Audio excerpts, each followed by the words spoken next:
everybody. Welcome to the Ike and Larry Show. I'm Ike, and the guy waving is Larry. Larry. And this is going to be episode number 8. Thank you guys for watching. And we're having our following is slowly growing. Thank you. And before we start this show, I just want to clarify something really quick. I've had several people ask me what it means to subscribe to YouTube. And if you're not a YouTube person, you seem to envision that you have to like join some kind of club or pay a membership or something. Subscribing only means is that you actually start a YouTube account. That way you can comment. You can't comment unless you log into a YouTube account. You can watch YouTube from anything, but unless you're logged in, you can't give a thumbs up, you can't leave a comment, and you can't subscribe. Yeah, and subscribing, all that means is that once you subscribe to a channel, that channel pops up as your favorite. So when you turn on YouTube, log in, all the channels that you subscribe to will pop up first. So you can see if there's anything new coming up, or it'll alert you if there's a new video coming out. So that's all subscribing is. There's nothing monetarily involved or anything like that. It's just a service they provide for us to get your video to you quicker. So please subscribe, because our subscriber count hasn't gone up at all. I think we've lost one by, he probably wasn't worth a shit anyway. But please subscribe. That helps a lot. That lets us know that you're watching, because I have several people that are leaving comments on videos now, and they seem to really enjoy them, but they're not subscribed. And probably because they have no idea what that memeans. So do that. Yeah, anyway, do that. What are we going to talk about today, Larry? Well, first I want to give a shout out to Chris out in England. Yes. Hi, Chris. We're just for fuck's sake. We're just want to let you know we're thinking of you, pal. Right now. So what are we going to talk about today? I've got something that's really intrigued me for a while, and it's a topic where, you know, you watch a lot of the ghost shows, and they go to some of these large places, the Waverly Hills,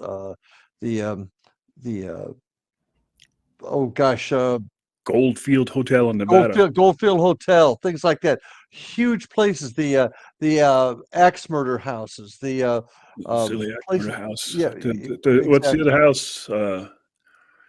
It'll come to me here in just a second. There was another movie based on that. Yeah, and up in Connecticut, right? And folks go there to take haunted tours, or go or pay to have haunted experiences there. And I want to talk about that a little bit, and talk about these places and what they're about. I'm certainly not suggesting that they're not what they say they are. That's not where I'm going. But I do want to talk about how it affects folks, how they see it, and can these places be fished out? Can so many people go to a spot that finally whatever there says, nuts to you guys, I'm had, I'm out of here. So I want to talk about that a little bit. That's probably quite likely. Yeah. Knowing folks. So that's kind of where I'd kind of, and what makes places more haunted than others? I'd like to talk about that a little bit. I wonder if they're just more popular because a lot of them have been shown on big channels, TV shows, and movies were made out of them, and it just draws more people to it. There may not necessarily be more haunted than any other place. They're just, people are drawn to it. And I think that's a big part of it. And certainly I think there are spots where folks have had, huge experiences, and they tell others about it, and it makes it that much more popular. My group, my team, the Florida Bureau of Paranormal Investigation and Indian River Hauntings, we tend to like to take a team trip every year. We do investigations in our area, but we like to go somewhere to experience someplace out of state, or even other parts of the state. And a lot of times we've gone to some of the big name spots, and haven't had a lot of luck sometimes. And I'm not suggesting that that's not there, but we seem to have a lot more activity going to lesser known places. And I gotta wonder, is it because so many people come through there that maybe the spirits say, I'm just tired of y'all? I bet that's true. So I'd like to know if anybody out there has had that kind of experience where they've gone to a Waverly Hill, and I'm just using Waverly Hills. I'm not saying good or bad about the spot. I've never been there, but they've gone to a big, well-known spot they've seen on the ghost shows. Have you had much luck there? And what kind of luck have you had? Anyway, like the Conjuring House up in Rhode Island, that place has been sold It originally, I think, sold for $400,000. Then it became this big ghost busting mecca, and it's selling for millions. It just recently sold again, and they're charging top premium for these big time YouTubers. They pay Mhm, thousands of dollars to spend one night there. At mhm. that point, it's becoming a business, and when it becomes a huge business like that, it raises red flags for me. I mean, if I owned that house and I wanted to continue making a lot of money, I'm gonna have to somehow convince these people that my place is haunted and that you're getting your money's worth. And it almost seems like it would behoove you or benefit you to, spin a lot of fancy tales and make a lot of weird things happen. That's just my thought. And that is a concern of mine. I do think a lot of the places charge not, and I'm talking historical spots more so than homes right now, but historical spots. We've got a couple of really haunted jails, for example, here in Florida, up in Green Cove Springs near Jacksonville, and oh gosh, we're up near Lively, Florida. I can't think of the other spot, but they do charge teams to come in, but they use the money to keep the place up and keep the doors open so that people can enjoy the history of it. I don't have a problem with that. No, me neither. No. That's different. Yeah. That's different. But The Goldfield Hotel is another one in Nevada that's become a commercial enterprise because the original, I think originally it was discovered or it became a haunt originally by the Ghost Adventure crew, Zach Bagans and that bunch. And I think that was their first ever yeah, video they've that's done, what and made them. it was really good. And then when they interviewed the owner, who was an older gentleman, he was pretty legit sounding. He said, "Yeah, there's weird shit that happens in here all the time." Now that hotel has changed hands so many freaking times, and I was over there. I think it was last year, 2 years ago, and I actually parked right next to it. And there are signs all over the place. If you want to take pictures, go talk to so and so, and it's going to cost you. And it's ridiculous. It's like going to Disneyland.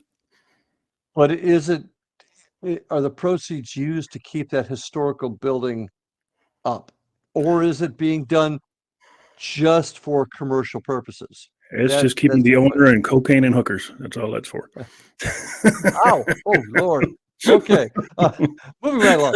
Um, I don't, but I also don't have a problem if they've got a venue and they do make a little bit of profit on. I get that. If their livelihood is to keep that place open and they're keeping it a historical venue, i.e. a fort, um, Yeah, something like that. I can live with that.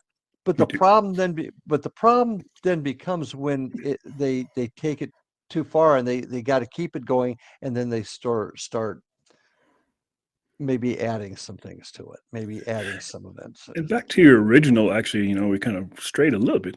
The question was, does oversaturating a supposed haunted place cause an effect to where nothing ever happens anymore, or whatever's on the other side just says, that's enough of that crap?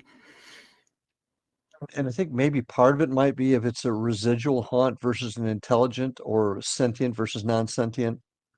If there are things there that are interacting with you intelligently, you ask a question, you get an answer. That's where I'd have to wonder. But if you have a lot of residual haunts where the energy is somehow trapped in the granite that the building is built on, is that really a haunt? That's one argument that we've had in this field. Is a residual haunt actually a ghost, or is it just energy that's been kept? And we've How, talked about how that would before the show. how would you like to be an intelligent haunt on the other side? You're the spirit, and every freaking day somebody says, "Can you make a noise? Knock 3 times for me. Do you know you're dead?" Every freaking day for the I last hate 10 that years, I'm question. like, for God's sake, yes, I'm dead. I'm not making any more noises. Just leave me the hell alone. Yeah, and I can see that. Now, one thing that I always talk about with folks is, those on the other side are not circus animals. They're not here to Yeah. react to our every demand. That's Yeah. another thing I hate is I demand you to talk to me, you cowardly spirit. Give me a break. But uh, if you're doing that, if they're doing that all the time, they've got to get tired of it. If they are what's left of us. if they Yeah. have an intelligence about them, they got to get tired of it. And is that why you don't always get things?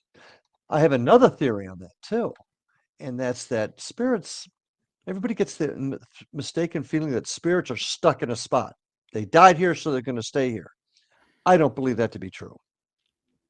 I'm on I, board I with that. think maybe they might be more likely to show up there, but we've had a lot of cases where we've worked where they move around. They'll be in one spot and they'll go to another spot, but they'll always come back to this one because that's where maybe something happened. Maybe they were happiest. Maybe that's why they're not always responding to you because they're not at that spot at that time. Maybe My they're somewhere point, else. Yeah. my point exactly. Our old school in Fellsmere, constantly, we're always getting indications of kids in the place. And it was a school from 1916 to 1980. But no kid, there's no record of a kid ever dying or being injured or tragedy in that school. Yet we've got ample evidence, and I think we've talked about it before too, of kids in the place. So Mhm. is this maybe they lived out to be in their 90s? They passed away, but they come back and they come back as kids To visit. because that's where they're to visit because that's where they were happiest. Yep. Another theory. Yep. So I've always thought that, I think we've mentioned that in one of the other shows, like little airports. They're notoriously haunted. There's always apparitions of old men walking around. In our airport, there is for sure. I've had several mhm. stories. Well, if you're an elderly gentleman and you spend your time at the airport tinkering around with your airplane and talking to other people, that's probably a pretty joyous time in your life. Mhm. And it's probably going to come back to that. That's where you had the most fun. And kind of that theory, but on a little darker side, our friend Chris Huff in England, he is an expert on Royal Air Force airfields that are haunted. And there's many stories out of airfields in England where suddenly a World War II RAF crew member or pilot in his full kit just appears and is looking around like, where the heck am I? Or continuing his business as he always did on those airfields. Why? Because of the incredible emotion that was attached to what these guys went through every day as they boarded their Lancaster or Halifax bombers and headed out, over Germany. Yeah, Yeah, that's got to affect folks somehow emotionally. yeah, yeah, absolutely. So super haunted places here, that you hear a lot about is Waverly for sure. Mhm. The Axe Murder House, Gold, Celia, yeah, yeah. the Goldfield. Um, there's just so many of them now, and they're always. If you follow YouTube and you kind of keep up with that stuff, and I kind of do, you can just see so much of it is just faked. It is just insane. It's always a demon house, a demon's out to get me, and all this crap. And I'm like, oh, come on now. Um, I'm not a big fan of those anymore. Now, are you talking about the like the big box places that advertise all the time on YouTube? There's several Yeah, of them out there that's yeah, special this week, a tour at uh t- haunted tour at this time for this price type of thing. yeah. Tombstone, the Birdcage Saloon. There's Oh, just some of them really? that, yeah, there's just, and if you're truly into this kind of stuff and you really want to start investigating, you'll probably find a heck of a lot more in places where you would least expect it. Your backyard or your neighbor's house or who knows where, but there's probably more going on there than you would ever catch at the Goldfield. Incident. Well, I'm glad. Interesting you said that. There's one spot that we did here in Vero. I won't mention its name because the folks won't want us to. But we were asked to do an event there, and I said that's great, but we'd like to investigate it so that we can talk about, you know, if we found anything here. And we did, and there was absolutely zero reports of anything ever happening there. This building was built early part of the last century, 1912, 14, something along those lines. And we got there, and geez, oh, Pete's, the stuff that we got out of there was amazing. And nobody had ever had anything reported out of there. That doesn't mean that people hadn't had experiences, just nobody reported it. And I was shocked. And that's what I was getting at earlier. Sometimes the places that we least expect are the ones that are most active. But I can't say that isn't because I'm sure Waverly is haunted. Look, it was a psychiatric hospital. Of course, It's got to they be. had It's got to issues. be. Yeah. Yeah. Um, but does it wax and wane? And what causes it to wax and wane? Is it the moon phase? Is it the fact that they're just tired of people coming in all the time? Is it because they're moving in and out? All theories that we just don't know the answers of yet. Answers to yet. I think the weather in general and the phases of the moon and night and day and all that stuff has a lot to do with it. I agree, and that's why every time we do an investigation, in our reports, I'll write down the current weather situation as well as the solar information, which includes everything from geomagnetic storms in the solar system to moon phase and everything else, with the hopes that someday, we'll amass enough information that we'll find a commonality, like more activity occurs on a waxing gibbous moon than it does on a full moon, and things like that. I've That's always kind of what I'm hoping. thought of it this way, kind of. I don't necessarily think that the weather actually affects it. I think it affects you, and you, in turn, receive Okay. differently. Like if you're in a nice blue sky, sunny day, and you're sitting Mhm, outside, you're relaxed, it's warm, it's comfortable, your mind is just open, you're just daydreaming. When you're mhm. daydreaming, you tend to think of all kinds of weird crap. If you're out at 11 o'clock at night, it's kind of windy, cool, fall evening, Halloween's just around the corner. Uh, you're thinking differently. You're more in of a protective mode or suspicious situation. So you're receiving Mhm, different just based on your surroundings. mhm. I mean, And if I could cut that you be a loose in the middle of the national forest somewhere, 20 miles from help, your senses are going to be really in tune. now your You just cut senses out there being for in a tune second. there, yeah. Your senses being in tune there, are you thinking you'd be more susceptible to feeling something? Is that what you're suggesting? Or you're looking for it more, therefore Yes, it's not as obvious to you, or it is more obvious to you? I think you're Wait, more looking for it more, but I also think your senses are more in tune. I really do. well, I think you and you you engage always different parts of your brain where you're just more cautious. okay, and that goes a lot with the people always investigate at night and turn the lights off. And I can tell you right now, we've had tremendous a tremendous amount of evidence collected in places during the day. But Hmm. during the day, phones are ringing, doors are opening and closing, people are talking, conducting business, there's traffic outside, and you're just not focused on what's going on. Whereas at There's night, more you have to there's more you have to weed through mhm, if you investigate during the day and debunk. Now was this something from the outside and making noise or but you just like you, I've caught just as many weird things during the day as I ever have at night. so just so that I got you correct and we're on the same page here, you're suggesting that when your mind is more in tune to what's going on, you're more likely to hear it, or when you're daydreaming in that bright sunny day, I, I'm not. Either or. I mean, it depends where you're at. Like Mhm, if I'm out in the middle of a national forest somewhere and I'm laying on the ground on a nice sunny afternoon and I'm just relaxed, you can hear things that you usually wouldn't hear. Now they may not be okay, paranormal, but they could be. On the okay, same token, if I'm locked in a room at midnight and I'm by myself and the lights are out, I'm definitely paying attention. And because I'm paying attention, I'm going to see and hear more things, and they're real things. But the reason I'm hearing them is because I'm paying much more attention. So it works. I okay. think it works both ways. What it really is As just fine tuning your brain to the situation you're in. as compared to being at work, working on your computer, trying to get this done for the boss, and your mind is elsewhere, Oh you're yeah. less likely to. Yeah. Or Okay. just day to day life. Your head's stuck in your phone, or you're at home cooking or watching television. I mean, Hmm. you're way too busy. Basically, it's just a form of meditation. Once you clear your mind and just relax, I think you can tune into a lot of stuff. And also, if you're in a building in the middle of the night, you may not be relaxed because your adrenaline's probably pumping, but because your adrenaline's pumping, you're reaching the same state where your brain is hyper vigilant and you're going to see and hear more. Let's take that to another step here. You're going into this well-known haunt, and it's night, and it's just let's just say it's storming outside, so the ambiance is terrific, and you're really hyper focused on what you're trying to find. But then you start hearing things that would normally have logical explanations, but you hear something and you're convinced now it's the other side talking to me.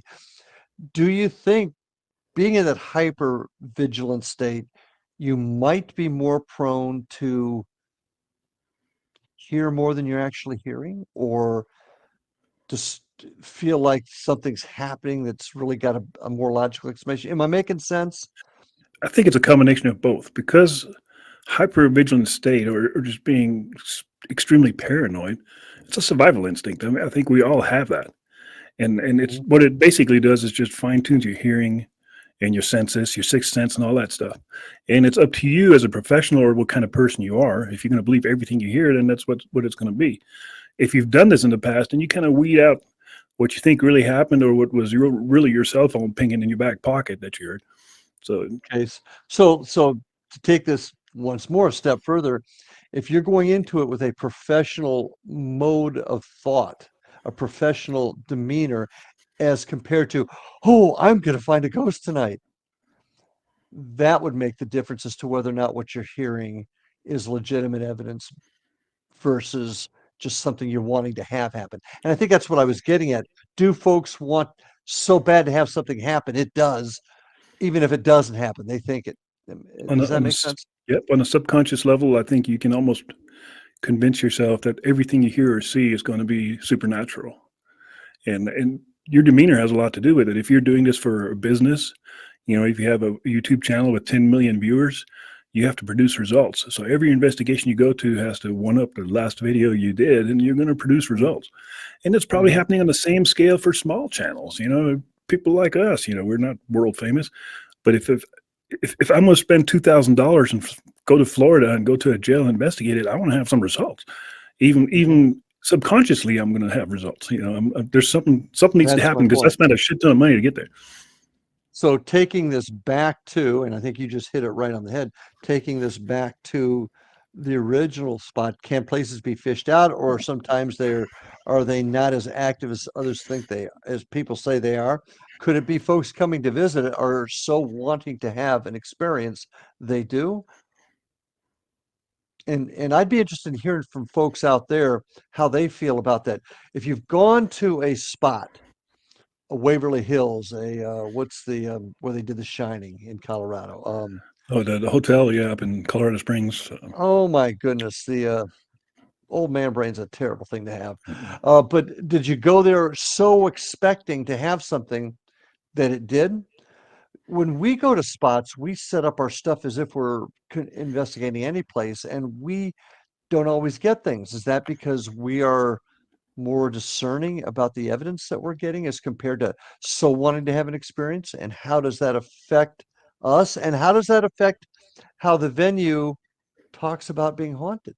Yeah, See what I mean? and I think you develop that through just experience, doing it for a while, just training, or just what kind of person you are. You have Mhm. to know. I equate that to my paragliding world. There's been so many times I've driven 100 miles at 4 o'clock in the morning, set up all my equipment, and the wind is blowing just a little bit more than it should. Mhm. Now, I could launch and risk my life, or I can say, not today, and pack it back up and go back home and take it as a loss, as experience. Well, at least I had a nice drive. And that's the kind of attitude you need to have when you're investigating. You need to go to it open minded, and if nothing happens. So be it. Don't force it. Don't make shit up. Every little bump doesn't mean it's supernatural.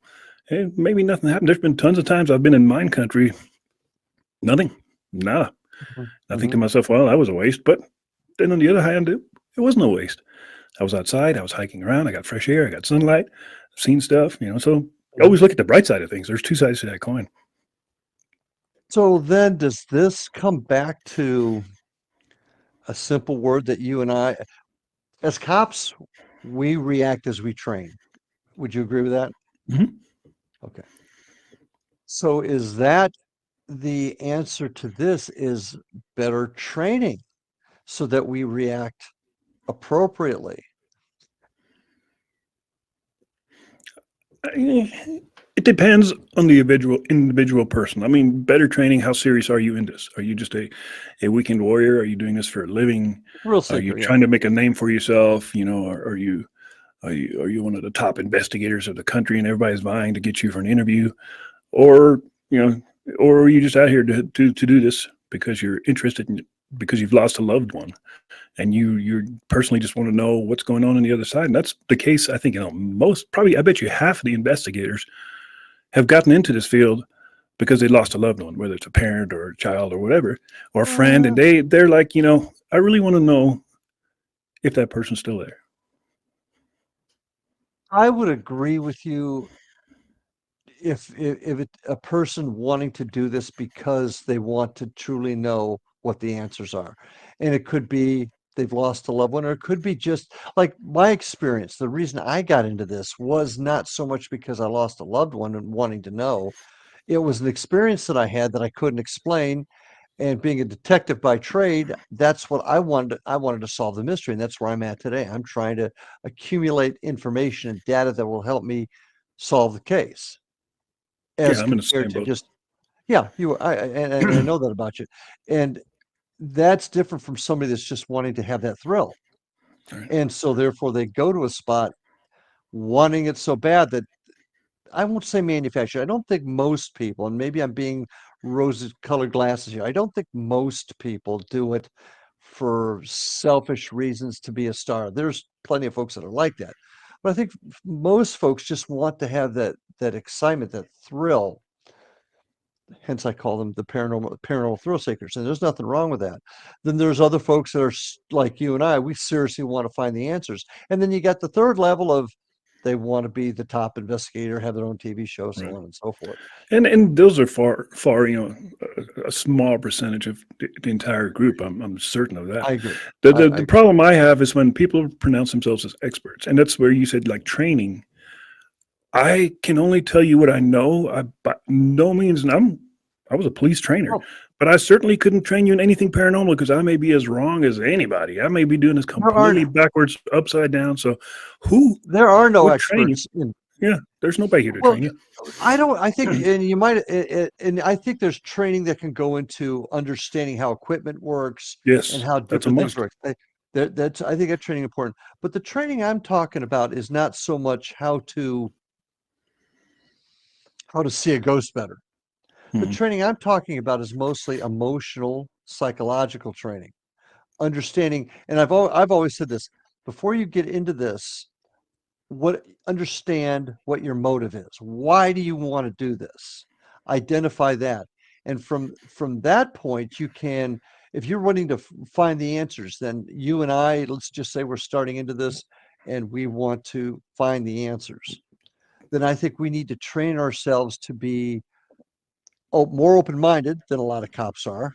And I know I'm not speaking untruth there, but more open-minded, yet at the same time, control your emotions, learn how to control your emotions, learn how to discern noises. For example, wouldn't it be great if you're a paranormal investigator to have some kind of background in building construction, or at Right. least some knowledge, so that when you hear a creak, you know the difference between that's the other side trying to talk to you or a building settling. That's kind of where I'm going for when I'm talking about that sort of thing. No, those all make sense. I mean, especially the equipment, and the Mhm. equipment for the most part is all. I mean, probably half of the equipment we use was never intended for that purpose, and Tape some kind of simulator, yeah. training. Yes, there's learning a little bit about it and understanding how different wavelengths or signals or RF signals or magnetic fields work. It's definitely a Mhm. plus. Otherwise, you can throw anything out there and just say, "Look, it's going off. There's a ghost here." So that's where I'm coming at with Yeah, training, yeah. that type of thing. I mean, you can't train somebody how to see a ghost better. I mean, or Mm, how to talk to them better. I wouldn't think so. I mean, talking to them, that's another one of those points. Like, how would you even talk to a spirit, and why would a spirit even want to talk to you? Is a spirit tired of talking to you? And do spirits have favorites? Maybe I'd rather talk to you because you're better looking. Maybe I like what you're wearing Well, that if we were doing it together, they would definitely be talking to me then. all the time, all the Mm. time. Yeah, and it's just constantly be But talking to you. but I think that's true, especially if you're assuming that the spirit is was a human once. I mean, you and I are investigating a a homicide together, and we've got the suspect in front of us, and we're both talking, maybe doing a little bit of good cop, bad cop type thing, whatever. And you'll suddenly see the suspect will key more on you than they do me Hmm. because they feel they can BS you better. They feel like it, They whatever. do. They do recognize intelligence. Yes. But what's if that's the case? Why wouldn't a spirit, if they are still have the consciousness of us, if that's probably not a great way to put that, but if they're still human in some way, they retain some of their personality, they might like you better and just say, this Lawson guy's an idiot. I don't have time for him, but I'm going to talk to Ike. He's the intelligent one here. And the So I see reason, that too. yeah, and the reason they would might choose you over me or vice versa is a good example would be let's gold country. Let's say I'm Hmm. out there in gold country, and this old miner who died in the late 1800s, early 1900s, sees me and knows that I have a deep interest in the mining history and actual prospecting, actually getting my hands and feet wet, and I've done this, you know.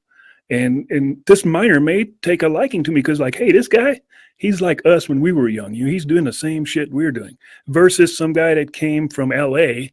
With a who's got tie this on, attitude, who has this attitude like, hey, I hear this place out here is haunted as hell. Hey, where you guys at? That spirit might say like, screw you. Go back to the city. You don't belong out but here. but let's take that a step further. Let's go through the theory, because once again, folks, there are no experts in this field. Don't fool yourselves or let anybody else fool you. And don't Everything pay is anybody.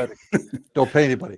But once again, let's talk about the collective conscious. Maybe we've all been going through this before, and whoever we're talking to on the other side either knows you because they've watched you out in the field, or maybe something in your background that they're aware of that you're not even aware of. For some reason, they're more attracted or wanting to talk to you because they think Mhm. you can hear them better or understand them better. There's just It's all kinds endless. of theories. It, Yeah. we can speculate, and that's all this really is speculation because who knows what these things actually know? Hmm. Maybe they know something, obviously they know something much better than we know. But what if they know we all get reincarnated? Like, I've talked to you My point. before That's my point. Yeah. several hundred years ago. I remember you, Yeah. You were that you were kind of, mining right the claim right next to me, you yeah, idiot. yeah. Don't you Remember remember when you me? fell down the mine shaft? That kind of thing. So who really knows? But I do think and I've experienced this, they do pick the person they want to talk to. And it's not always the one that's got intuition or the one that's a psychic or the one that's got mediumship or any of this stuff. Sometimes they just pick a random person, like, this Joe Schmo over there. For some reason, he's picking up everything tonight. They're responding on his recorders with EVPs. They're responding with the polterpods, whatever else the heck you're using, and nobody else is getting anything. And like, why are they talking to you? They pick and choose. And to give you another example, that on the tours, the historical tours that I give, I bring some of my gear. Most often, I bring dowsing rods because it's simple. And it's simple, and it gives people an opportunity to just see some of the stuff that we use. But invariably, in an investigation, we never have 5 people using dowsing rods at the same time. But for a demonstration, we do it. But if we get any activity, and we don't always, it's usually just one person that they react to. Mm-hmm. And it's more often than not, Ike, this is kind of an interesting that I've been kind of keeping note of. More often it's somebody that's never experienced anything before like this. See, that's my point. Yeah, I know. That's what I'm getting at. Because So they have no preconceived ideas. This exactly applies to the firearms world. I like to use that because I was a farm instructor for 25 years. And sometimes the easiest person to teach is the one that has never shot a freaking firearm in his life.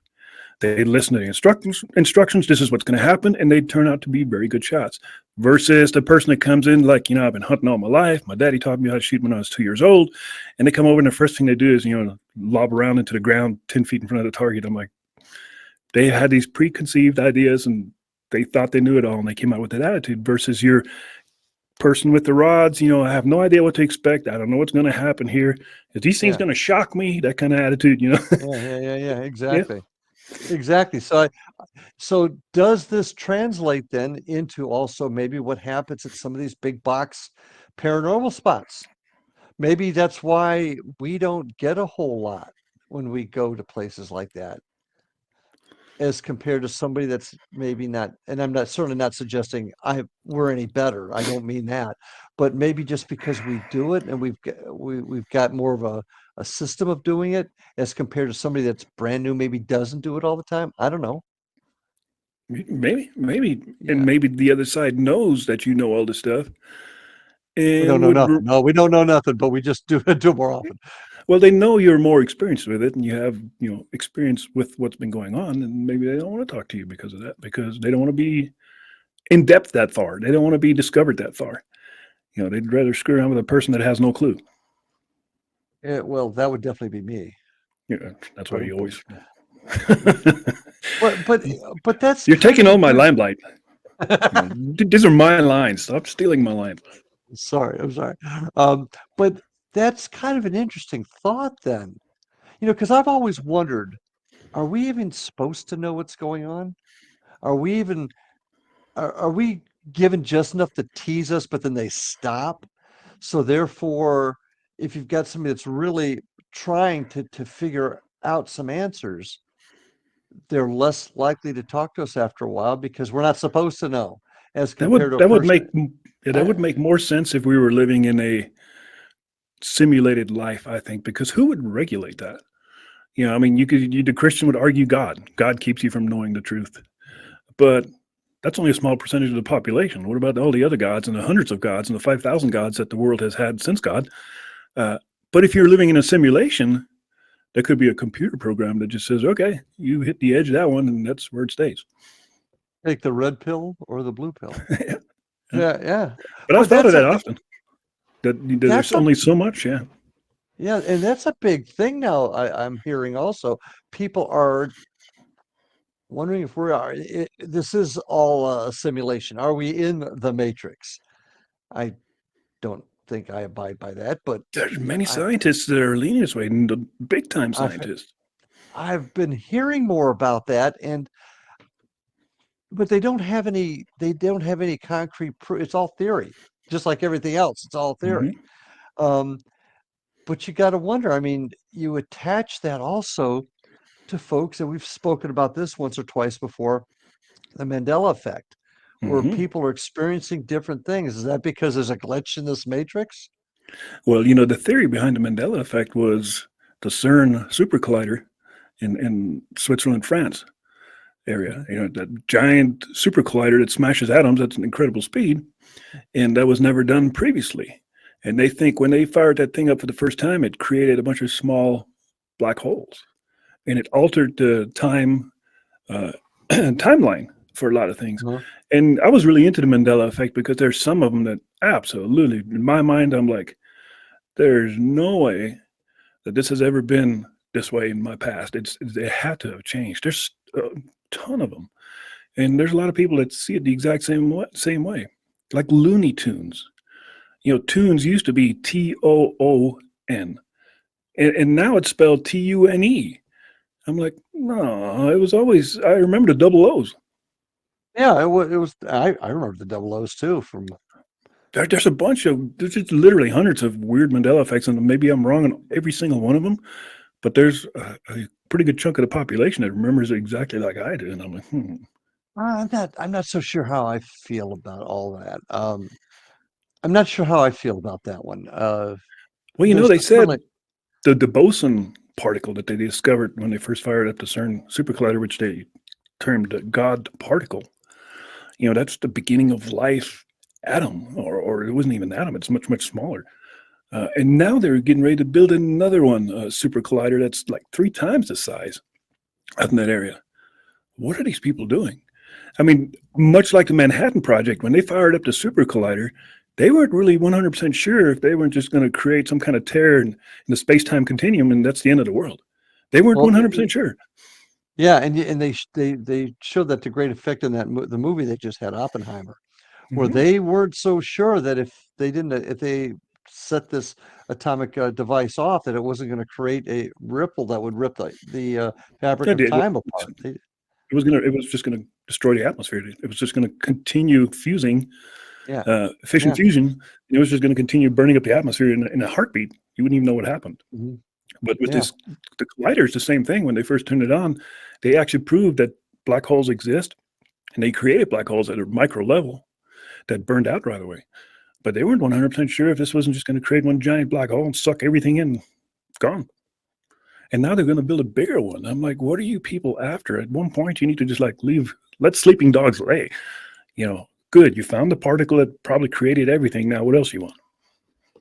So how does that then fit into folks that are investigating this regularly, not getting any further, while new people getting into it, maybe just for the fun of it, are experiencing stuff all the time? Maybe they're saying, look, you just need to stop, quit looking so hard. So Maybe. I mean, they create like going to Skinwalker Ranch. I really like Skinwalker Ranch, and they get these vortexes or spots where things appear in and out of. What do you call them? I can't think of a freaking name. Vortexes. Vortex. Well, it's not a vortex, but it's like a portal of sorts, And Okay. do those things exist? I think so. I mean, there's been lots of stories going back for many years. Pilots have seen them. There's stories of general aviation pilots that be flying along, and all of a sudden they're flying in this tunnel of clouds with a light, and when they come out, their fuel tank is empty, but they've only flown for like 5 minutes. There's tons of stories like that. So could they be, with that CERN collider, could they be creating more of that? And if they do create more of that, what all is coming out or going in? Once again, questions we don't know the answer. We really traveled from the what makes a place haunted. That's what this show's about, folks. We're just two guys chatting. But we'd really like to hear from you. If you've got some thoughts, I'd like to know if you are a regular working paranormal team, if you've gone to one of these spots, one of the I call them big box market spots, Waverly Hills, the Stanley Hotel. That was the hotel I was saying, something like that. And you've really been able to put together some solid evidence. I'd love to hear what that is. So let us know. You got to subscribe and to write it in there, but let us know. We'd like to find out. I'd like to find out how many folks have experienced it that are regular investigators as compared to folks that are just doing it on occasion. Or a new investigator. Like your first ever investigation, out there and all of a sudden shit hit the fan. You're like, oh my God. And you're a believer now, or not believer. Yeah. And I guess this does actually file into everything that we're talking about. Is if we're not supposed to know, and therefore they're trying to keep us from finding out, folks that are getting closer are getting shut out as compared to the newer ones. And the thing is, the way I see it is, not really a whole lot of new evidence has popped out probably forever. Probably since the 1920s when it was really popular with seances and all that stuff. But that was has any fake. A lot of the stuff in the 20s. People were really into that, though. I mean, they were going to these places because they believed in it, even though a lot of it was fake and they were charlatans. But the people that went to these things believed in the paranormal. Has anything new come out? Has anybody captured a spirit like Ghostbusters with their box they throw out? There was a show that was trying to do that, trying to find a way to. It involved the Tennessee Wraith Chasers, and I think they were probably legitimately trying to do it, but they were coming up with gadgets to kind of trap a ghost, and needless to say, they never did. I don't know if that would be such a good idea. I would agree.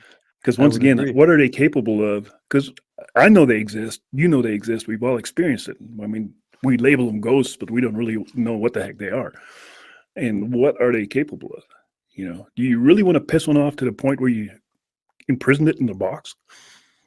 Well, you don't really even know what you're pissing off. That's exactly. You just don't have a clue. But you were mentioning before about the 20s.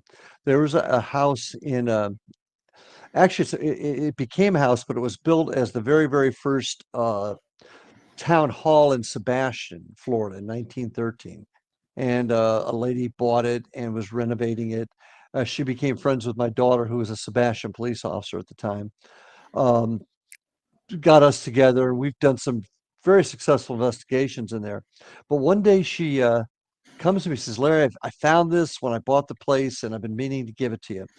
and she was renovating the downstairs restroom.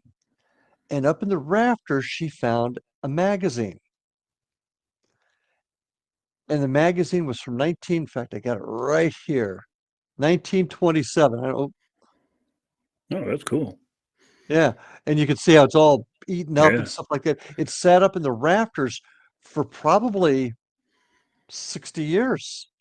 yeah, 70, well, it had no, it was longer than that. She found it in the 2000s. So, and that was 27, so close to 80 years. It sat up there probably. that's cool.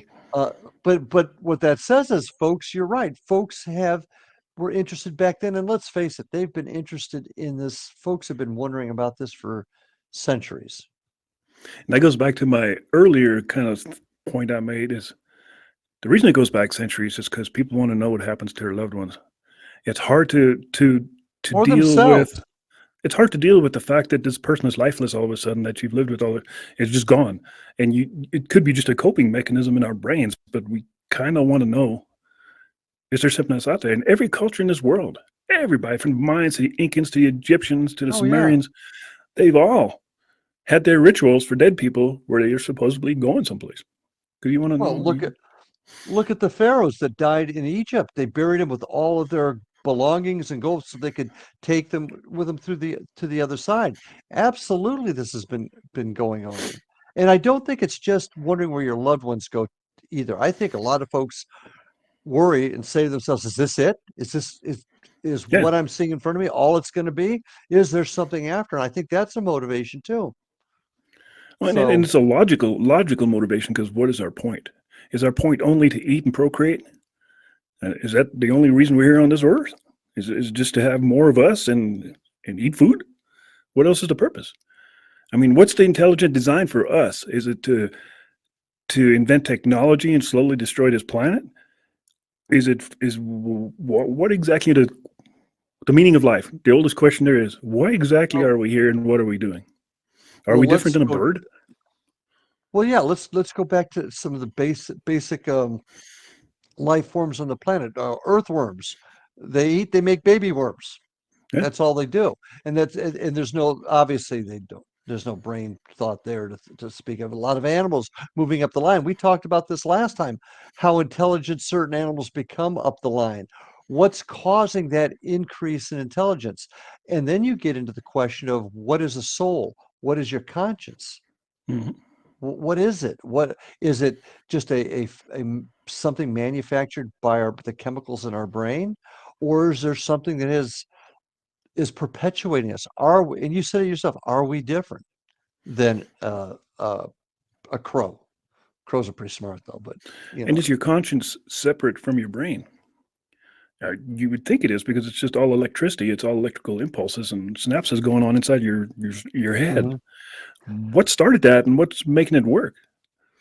If it was Nobody so easy to knows. figure out, if it was so easy to figure out, you'd have little, really super intelligent devices by now with sentient ideas. Because right Yeah, now, everything still, even AI still has to be programmed. It can think mhm, for itself. It can only figure out what's already existing, so via the mhm. internet. But once something can actually think for itself, be completely sentient, then it essentially that's a soul. That's a conscience. So did we just create a soul? And I think that's what a lot of people are afraid of with AI. That are we're creating a artificial consciousness that, and is it like us, and can they have continued thought? I mean, how do we keep coming up with ideas and new inventions and changing things? And I mean, then you get into the argument that the somebody from another world or another dimension has given it to us, but is that maybe part of the whole thing? I mean, that's part of the big picture, I guess, because people in general are getting smarter all the time. I mean, I could argue that point living here, but in general, what a 40-year-old man knew in the 1800s is crap compared to what a 40-year-old man knew in the industrial age, and it's Mhm, crap compared to what a 40-year-old man knew in the 80s, and it's crap to what a man knows now. mhm. People in generally are just getting much more knowledge, much more overload. Their brains are just much fuller. They're just getting filled with crap. I mean, in the 1870s, what was your biggest concern? Putting food on the table, popping out more Mhm. babies to help on the farm, and hope that get some rain. And protecting your family. Yeah. Yeah, get some rain so the crops don't freaking die. That was your biggest Mhm. concern. I mean, look at Mhm. the average young man now. Let's say you're in your 18, 20 years old. I mean, your head is just full of stuff. Mhm. And thank you, the internet, for that and putting phones in Yeah, front of kids' faces. yeah. But that's a topic Everybody's for a a different genius day. now. You can Google everything. I've made that argument before too. I mean, Google has made everybody on this world who has access to a computer the smartest person in the world. Mhm. I remember when I was in my 20s and 30s and I needed to know something, I'd either ask somebody who was a hell of a lot smarter than me, which was quite a few, Well, or go to a library or get a good book. when Yeah. you were in the 20s, though, they were still pulling back the handle of the flintlock, weren't they? Yeah, but that's dangerous. You have to find out exactly how to do this. And how would you find out things? You would talk to your parents. Hopefully your parents were Yeah. smart. Mhm. Or you had a family member that was smart. Yeah, your uncle so-and-so, he's pretty clever. He went to college. You ask him. Or you'd go to the library and get a book or ask your teacher. Now you don't have to do any of those things. You can just Mhm. pick up your little phone and type in, what is this? And it'll give you 6 different answers. That yeah, you're just everybody's a genius now. And it drives me crazy because not everybody's meant to be a genius. And what really drives me crazy is when everybody corrects everything you freaking do. I'm like, what the heck? Well, and maybe in some ways it's making us dumber, kind of getting off to another subject. Because Almost. kids today can't spell. They don't have to. No, They don't no, have to. that was actually a thing, even when I was a deputy. Back in the 2000s, early 2000s, beginning of 2000. It's always totally amazed me, and I don't know why. I mean, but English wasn't my first language because I grew up in Germany, went to a German school, so my spelling was horrific. But I knew once I got into corrections, I better get my shit together, or I'm gonna be the laughing stock. So I learned how to read and write in English. And when I became a deputy, I quickly figured out the worst thing you can ask a person is to write you a statement. If any crime, can you write me a statement? Because it's incredibly embarrassing for that person. So what they do is they write you a one-line statement. I didn't see nothing, and that's it because they can't write.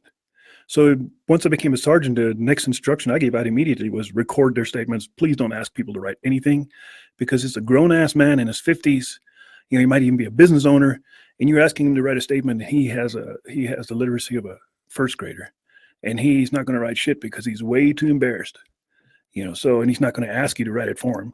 So from this point on, record everything instead of asking him to write, and you'd be amazed how much more information you got just from asking people to tell their story and record it.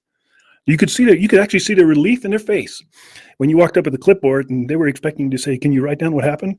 versus, "I'm going to record this. Tell me what happened." You could just see them melt, like, "Oh, thank God." Yeah, People but can't. on the same token, instead of learning how to do it, they don't have to even learn how to do it anymore. A computer Well, will now, spell check no, everything. yeah, spell checking is the worst. I mean, Mhm. now you can just type away like crazy, and you're right, it harms because spell check sometimes picks the entirely different words, and you end up inserting words Changing that the you meaning. didn't mean. Changing the meaning of what you're writing. I do Exactly. it. I do it all Exactly. the time. Like when I'm texting people or sending an email, I'll type away at a high rate of speed, and I might make a typo, and spell check comes in and throws an entirely different word in there instead, and I don't even catch Mhm. it until I reread it like a day later. I'm like, oh my god, what Mhm. did I just say? That's you're right. Oh, once But again, with technology growing, yeah, we would just wander off. yeah, we wanted, didn't we? So going back to one of our original statements, I've got my little notes here, and I know we're just chatting, but I want to. How many of the big time spots we've talked about, can they be fished out? Can the other side just get tired of talking to us? Is the other side just tired of talking folks that are trying to find the answers because we're not supposed to and concentrate on folks that are new or maybe just trying to have a little fun? But how legitimate do you think a lot of places that are trying to attract folks, and it's just our opinion, we're not diming out anybody, Oh, but I how am. many of those I'll folks drop a name in a heartbeat. how legitimate are a lot of these spots, do you think, from the get-go? I From think the a lot get of them are a lot of them are just money driven. I think that's all there's to it. So they're not very legitimate. I think there was definitely something that happened there because like the Waverly, obviously the place is freaking haunted. But I don't know if Mhm. Waverly charges you. They probably do. They kind I, of got to. You can't. When you think about this, though, a place like Waverly can't let anybody just come in because if they don't have insurance on the place yeah, for people yeah, coming in, they get sued. yeah, They got to keep. If this is a historic building, they want to keep going. They've got to keep the electricity on. They got to keep the yeah, roof yeah. in good shape. There's got to be a way to do it. I'm sure some of these places, and I can't speak for Waverly or Goldfield or any of those places, or the Stanley or any of those. Uh, if you pay for it, let's say you have to pay $500 to spend one night investigating, and they tell you straight up, like, you may catch something, you may not. Sometimes it's good, sometimes it's bad. We don't know. That's cool. I can respect that. And that's where I was going with this. There are a lot of places that don't make any promises. And any place that tells you you're going to have A, B, and C happen, be wary. Because legitimately, you can be in the most haunted spot in the world, and sometimes you get nothing. It's like fishing. Sometimes they're biting, sometimes they're not. Yeah. We have no control over the other side. Now, do you think you could befriend a entity or a spirit, and it's Mm. becoming your buddy, and it only seeks out you? And maybe it's even of a sexual nature, to where it's totally attracted to you. Like an incubus succubus type situation. Uh, have you ever heard of that? Wow. Wow. That I hadn't thought of it that way. I've had people that there was one spot we were investigating, and the co-owner of this building said, "Well, I've asked the ghost to come home and they wanted to come home and watch TV with me and watch a movie with me," and I doing something like that's just bad news because you don't know what you're inviting home. So Once again, you don't know what that thing is. you don't know what that thing is. But can it be that you've just gone to a spot or you live in a spot or you work at a spot where something just befriends you? Gosh, yeah, I could see that. We had an experience one, and this was at that place in Sebastian I was talking about. Oh, we were using a SLS camera, structured light system structured Hmm. camera. Shows little stick figures, and we've had a lot of luck with the SLS cameras. And my son was in there, Evan, and there was this figure that was dancing around, and I we were able to determine it was a young lady. I don't know if it was underage, but a younger lady. And this figure stayed around him the entire time. And there was some banter going back and forth. And finally, Evan just said, "You know, I've got a girlfriend." I kid you not, the figure did this and disappeared, just Wow. left. Now, take that for whatever it's worth. There's a lot of folks out there that question the validity of the SLS cameras. I've seen stuff I can't explain, so I'm keeping an open mind with it. But this particular incident was specific. So, was that an interest such as what you're talking about? I mean, I actually saw this. Mhm. Well, So, exactly. Or being drawn to a place and having this unnatural or attraction to a certain place that you frequent and try to investigate. And to me, it would have been the mines early on, like in the early 910s, 2008 to between 2008 and 2010. It was more than just a lure of striking gold. There was an unnatural attraction to where you find yourself unreasonably at peace. It's like there was an attraction that drew you out there, and I almost had to separate myself from that feeling. I felt like something was hmm. constantly luring me out there. It was a real thing. Well, let's go back to that reincarnation thing we talked about before then. Could you have been there if we do get regenerating and coming back, and could you maybe have been there at some point in time, and maybe a spirit that is stuck there or a state for whatever reason is still there recognizes you from 150 years ago and is It's any drawing you back? anybody's guess, or they just like you. Hmm. Maybe they just think you're okay. You're a good person, and or on the other side of the coin, it could be something really malicious. It could be something really bad, and it wants Hmm. your soul. It's drawing you out there, and it wants you. It wants you to come out there, and it wants you to get hurt, and it wants you to join them in their internal torture. That's the extreme opposite. I don't believe that. But if you got to be open minded, maybe these people are tortured souls out there. Maybe they're just so freaking pissed off and horribly depressed that, like, any new meat is good meat, and come on, come on, come on Well, over here. now you're getting into kind of the demon type of Yeah, way of thinking. I won't call them demons, but I think that's the kicker. We just don't know. yeah, We exactly. really just don't know what the heck it is that we're always dealing with out there. So here's a question for you, kind of since we're moving on to all kinds of different topics as we always do. What do you do to protect yourself, or do you do anything? Well, I'm not a religious person. I'm an agnostic person, so I do believe there's something out there that watches over me, and I've experienced that in the law enforcement world more than once, where my sixth sense and something actually literally watched and protected me. So I clear my mind, and I'd say to myself often, don't let nothing bad happen to you. Keep it safe, watch over me, that kind of thing. That seems to work Mhm. for me so far. I'm still here. Yeah, we do the same thing. We go into investigation. We do a prayer protection. Uh, ask God to look over after us, and then when we finish, we do the same thing. But we always say, "And nothing has permission to leave with us. It must stay here. Nothing can come with us. We are not." I do, I do that too. I We usually say, I appreciate you making contact with me. I enjoyed having a conversation with you. You're a pretty cool dude. I talk to them like they're, humans. And I'm like, man, I wish I could see Oh, you a I'm little glad you better. But please stay here. I don't have enough room in my house and I can't afford to feed you. And that kind of thing, and I always make light of it. So, man, I'm kind of a joker, but I always make sure that whatever I'm dealing with understands it needs to stay there. and you just said something that's I think is really, really important. It's a philosophy of our team, so to speak, is we never first of all, we never ask, "How did you die?" Because we're not always sure that the other person we may be dealing with even Wouldn't that be a knows that. surprise? What? I'm Yeah. dead. But more but more importantly, respect. We treat and I talk when I teach or talk to people about this that are just getting into the business, treat them the way you want to be treated. Spirit, I command you, cowardly spirit, to come out, you Yeah. cowards. Come Yeah. on. I'll throw But I'll throw some holy water at you if you don't show yourself right now.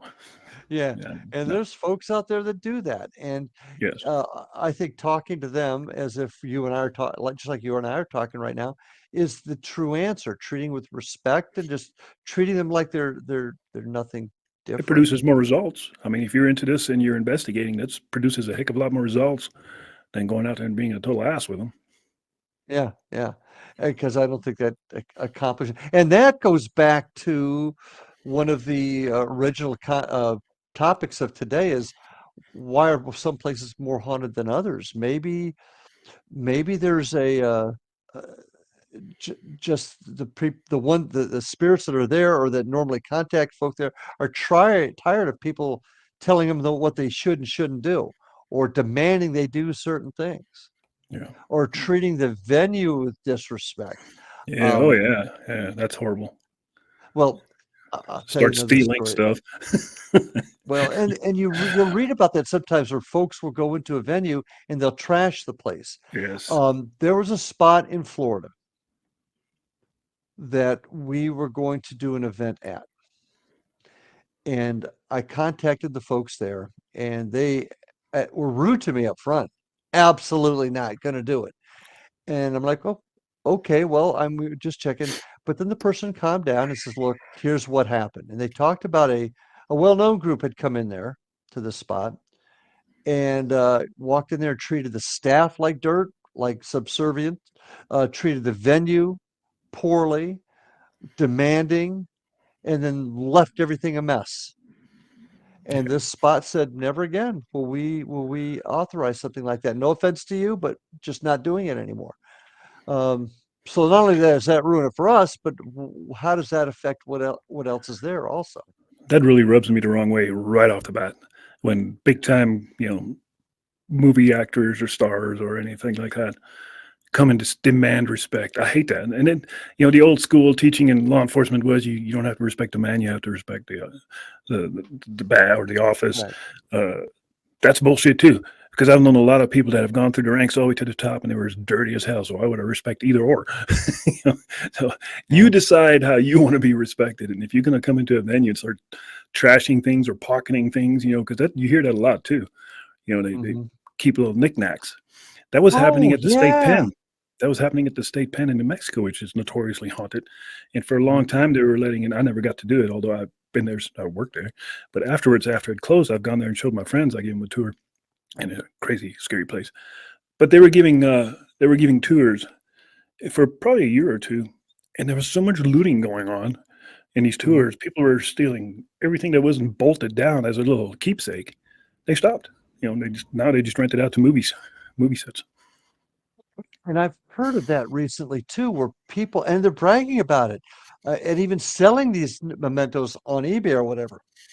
They're taking things from these historic spots. Now, on its foundation, that's wrong. You don't take what doesn't belong to you on the basic foundation.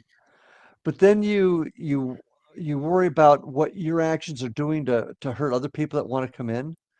But then let's take it a step further. Would you want to take something from a haunted place and put it in your bedroom? No. And some people think that that's very cool. Now, I think it's different. There are folks, oh gosh, Brian Kano, the haunted collector, John Zaffis, people gave stuff to them. Different ballgame. I I don't know that I would do it, but they aren't taking it. Yeah. You have a Uh, comment on that, I can see. well, it kind of bugs me a little bit because especially Safkis or whatever his name is, I used to watch him a lot of times, and he'd almost convince these people like, you really need to give up this 200-year-old record player, Victor, and Oh, I think that I'll was just put a it on the tease. glass in my office, and then it's mine. Sack Bagans does that too with his haunted museum, and I'd love to see that place because it's supposed to be really awesome from heard about it. But he'll also take in things and put it under glass and claim, I'm not keeping these. I'm just keeping these for safekeeping for you. If you want them back, you can come get them. But what exactly makes you the authority that you suddenly become the collector and the warehouser of super haunted items? What makes you the expert at it? Um, Well, eh, if you, it, I kind of see where you're coming from, but if somebody is having an experience in their house because Aunt Gertrude left them this dresser, and since they brought Aunt Gertrude's dresser in there, the yeah, window shades keep going up and down on its own, and the door keeps slamming, and you just want this out of there. I I can see somebody making that offer and it being welcomed. that's the difference. If I say I don't want this damn thing in my house, I've had nothing but bad luck since I've been here. It's yours. Take it. Go for it. But if I'm the expert paranormal investigator and I'm telling you about demonic possessions and the devil and all this stuff, and say you really need to get rid of this priceless heirloom painting because it's got bad feelings about it, and I'm gonna put it in my office under glass just to keep you safe. That's got bullshit written all over it. Might as well be the 1920s. See your point. I don't know that I don't know that Zaffis ever did that. I don't know, but I've seen I episodes where he convinced people they need to get rid of it, and of course, give it to mm, him. You got two choices. You can take it to the landfill and drop it off, but you're probably unleashing the hells of demon dogs at the landfill, or you can just give it to me and I'll keep it in my office. I'm like, what about what about then all of this stuff that's going on? You can buy haunted stuff on eBay. That like the debit box. You ever heard of the debit debit box, yeah, box? which is not even a That real that thing. I don't think. no, and I think that's all been manufactured Yeah, from. yeah, Uh, but people selling stuff online. Do you believe that items can be have something attached to it? yes, Yeah. yes. Okay. I'm embarrassed to admit this, but I'm as transparent as a drop of water. But oh shit, when eBay first came out, it was probably what 2000, maybe 99, 98. Yeah. And my wife was she had an eBay store. She was selling her beaded jewelry and stuff already back then because it was a good idea. And I said Hmm. I could sell anything on eBay, and she goes, "No, you couldn't." And we lived at a haunted house, the one that burned down, and I had some parts and pieces from that house still, and I had a small Huh. broken red brick, and I said, "I bet you I can sell that brick on eBay." She goes, "No way." I'm like, "You bet." And I put it on eBay, and I listed the story behind it, which was true. This came from a house that I have a ton of stories about, and it really was a haunted freaking house. And I sold it really cheap for like $10. Was this house on the property you're on now? No, no, no. This was Okay. a house that burned down in 1983. Oh, yeah, the one out in the middle of nowhere with no Yeah, electricity. Yeah, okay, yeah. gotcha. So I That's a had a chunk of crazy brick. story. And I That's sold a that brick on eBay. I'm like, I sold a haunted brick. That's amazing. And the people were super thankful. I appreciate it. I got the item. It went to England, by the way. That's probably Chris. But it went to England. That's why he knows so much about me. He's been reading the damn brick. But yeah, I mean, is that true, Chris? You have to tell us. quick, haunted items for sale. Yeah, why not? If there's things in my house that I feel have some weird attachments that I brought home. And I mean, you do what you got to do. I mean, if I have a haunted doll, I think it's possessed, I'll write down, I think I have a haunted doll and put it on eBay. And if you want to buy it, good for you. I'm not going to get rich on it. I'm not doing that, by the way. But if somebody wants to sell a haunted item and claim it's haunted and you buy it and you say, yeah, since I bought it, weird shit's been happening. Well, then that's your bad. You shouldn't have bought it. What does that?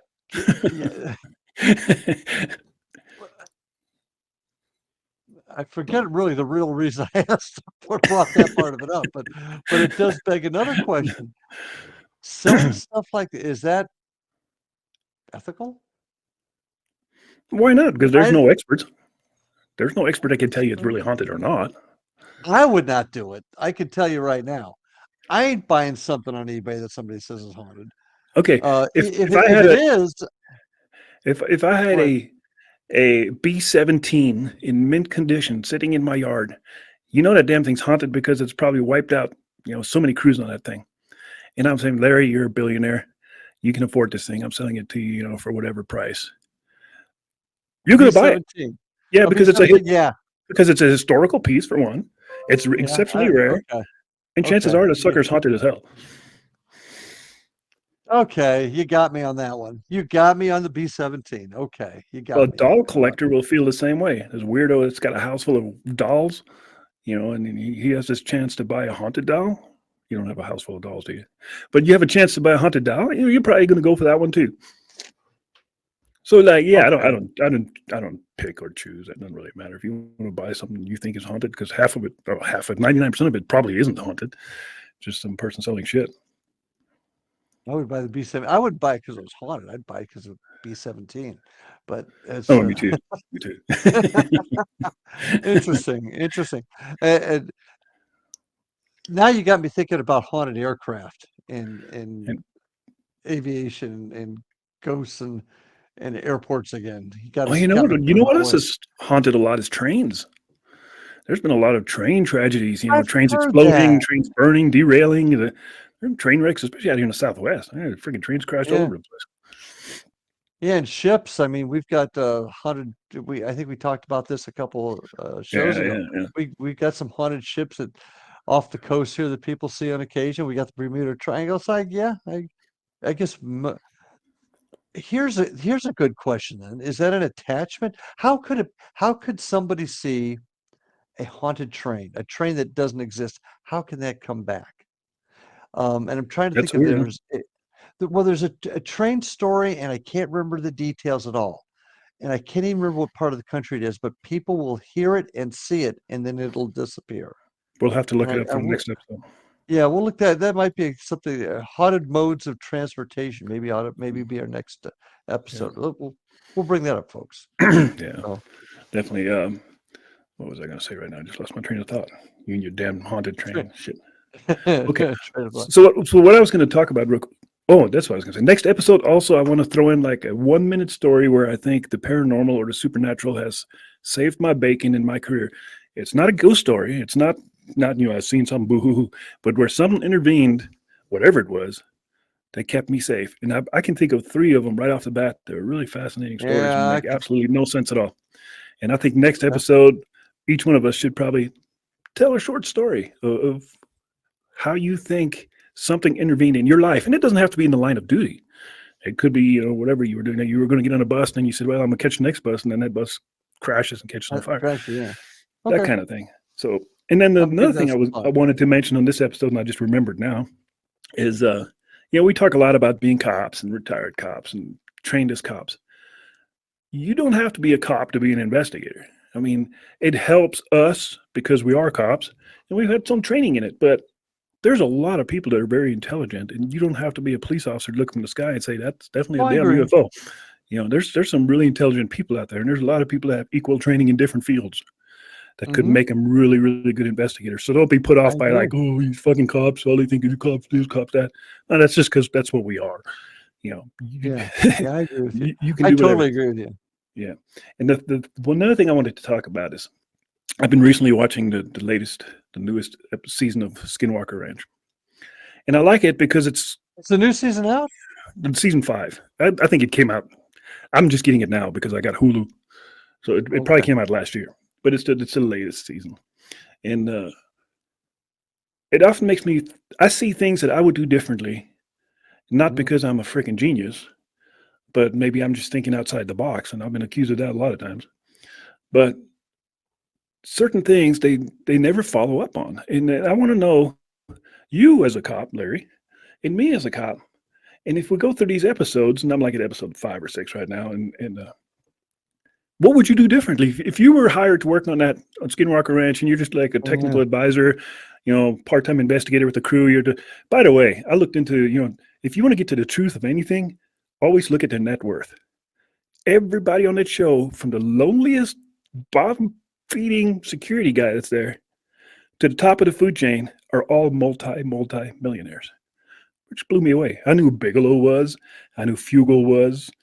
I knew Mhm. that guy they called Dragon was, because Fugel and Dragon were both best friends.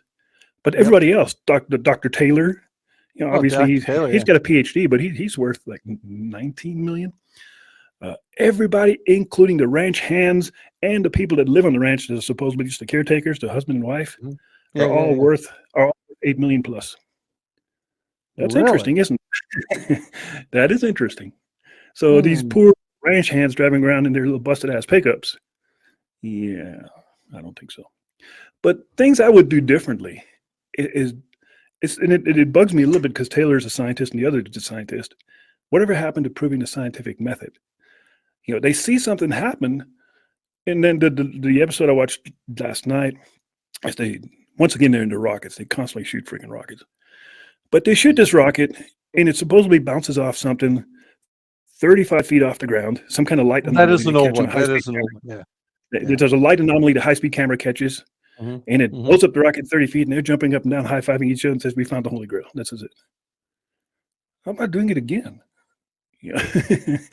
Well, Can you repeat that and maybe they have it, maybe they have. And the only, production? and I don't know that this is accurate, but I think you know how this TV thing works too. Mhm. They're they got to do it in such a way that people are going to watch it, and people aren't going to want them to. They're not going to want to see 3 experiments done the same way again, But it because would what if prove someone it would prove it credibility for Jesus. it would, but that's not why it's on TV.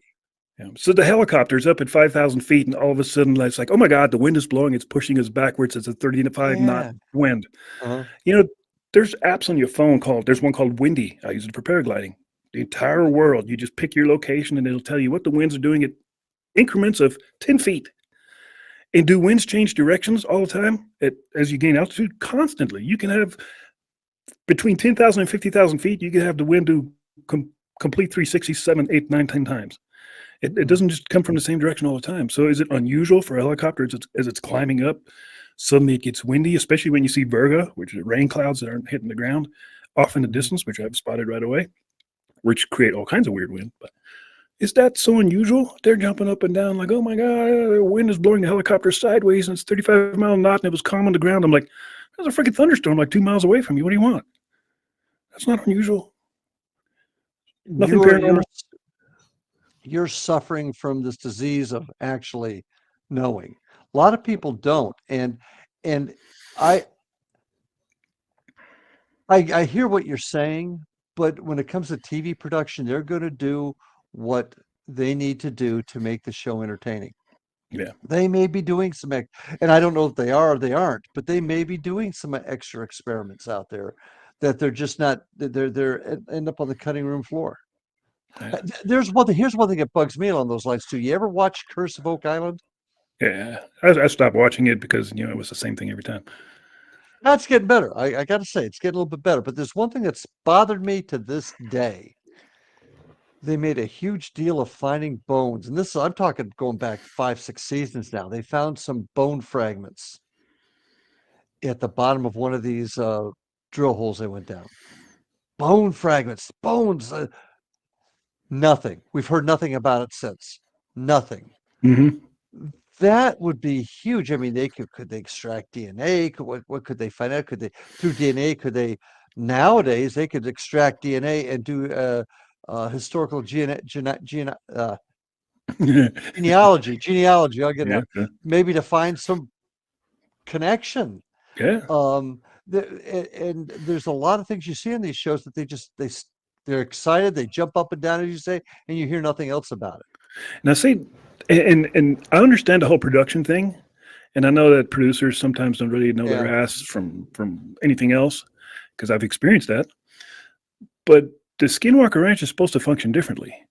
They are funded and paid for by Frugal, who's that big real estate mogul, and Skinwalker Ranch is allowed to tag along, and in lieu of tagging along, pays each member $5,000 an episode.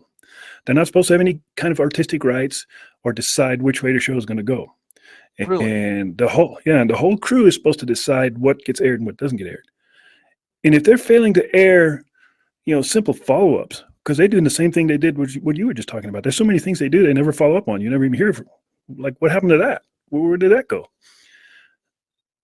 Then are they all just doing this for money? Are they just charlatans? Are they just doing this for notoriety? Or it doesn't seem right.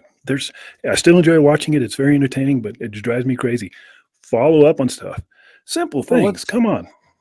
let's do this as another upcoming show, folks. Let's you and I take apart some of those shows and talk about what we Hmm. would do differently, and we'll get together. We'll pick a few shows and we'll start going over them. Just say what we do differently, and Hmm.